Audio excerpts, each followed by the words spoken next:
दोस्तों आज की खबर काफ़ी ज़्यादा खास होने वाली है क्योंकि हमारे भारत की सबसे बड़ी स्टील मैन्युफैक्चरिंग कंपनी को अब रशियन इंपोर्टर अपना सपोर्ट देने वाले हैं। अब पड़ोसी देश चाइनीज स्टील को टक्कर देने के लिए एक ऐसे खास रॉ मटेरियल का इंपोर्ट रशिया से शुरू हो चुका है जिससे भारत इंटरनेशनल स्टील मार्केट में दुनिया भर की स्टील कंपनी को पूरी तरीके से टक्कर दे सकेगा। हालांकि दोस्तों अचानक से भारत का रूस पर इतना ज़्यादा निर्भर होना यह काफी ज्यादा खतरनाक साबित हो सकता है। दोस्तों स्टील मैन्युफैक्चरिंग में कोकिंग ऑयल की काफी ज्यादा आवश्यकता पड़ती है। अब चाइना के बाद भारत दुनिया का दूसरा सबसे बड़ा स्टील मैन्युफैक्चरर है और यही सबसे बड़ी वजह है कि भारत खुद अपनी स्टील मैन्युफैक्चरिंग पर जरूरत पड़ने वाले कोक यानी कि कोयले की डिमांड को पूरा नहीं कर सकता।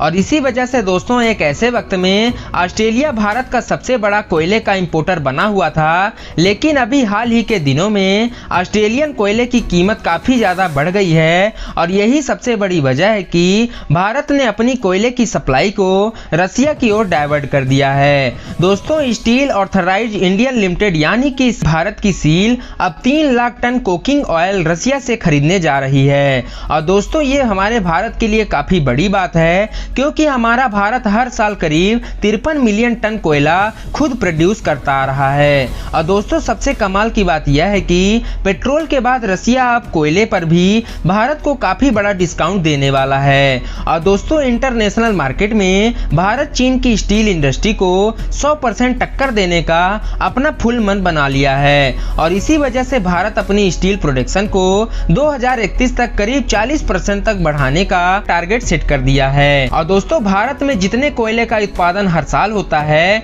उतना कोयला तो भारत के करंट डिमांड तक को पूरा नहीं कर पाता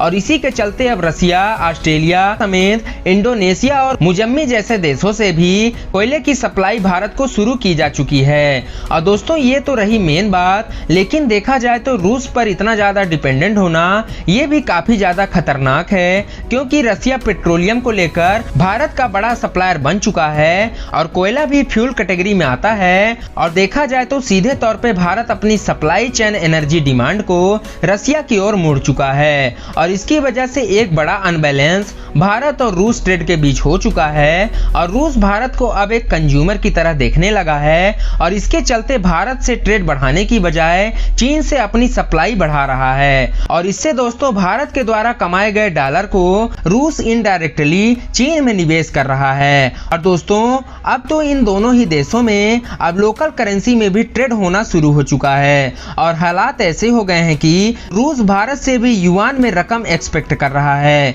जिससे कि चीन के सामान को खरीदने में चीनी करेंसी का इस्तेमाल हो सके। और ये बात भी सही है दोस्तों कि भारत को डिस्काउंट में तेल खरीदने से भारत को अरबों डॉलर का फायदा हुआ है और यहीं रूस को भारत से शुरुआती में फाइनेंशियल सपोर्ट काफी बड़ा मिला है, लेकिन देखा जाए तो चीन के मुकाबले भारत को मिलने वाला फायदा काफी कम है। वैसे आपकी क्या राय है दोस्तों भारत की इस सप्लाई चेन को लेकर? कमेंट सेक्शन में अपनी राय जरूर से दें। साथ ही दोस्तों वीडियो को लाइक एवं शेयर करना ना भूलें और इसी के साथ अगर अभी तक आपने चैनल को सब्सक्राइब नहीं किया है तो चैनल को सब्सक्राइब कर बेल नोटिफिकेशन को ऑन कर दीजिए क्योंकि मैं आपके लिए ऐसे ही डिफेंस एवं फॉरेन पॉलिसी से रिलेटेड वीडियो लाता रहूंगा। तो मिलते हैं दोस्तों आप सभी से अगली वीडियो में, तब तक के लिए जय हिंद, वंदे मातरम।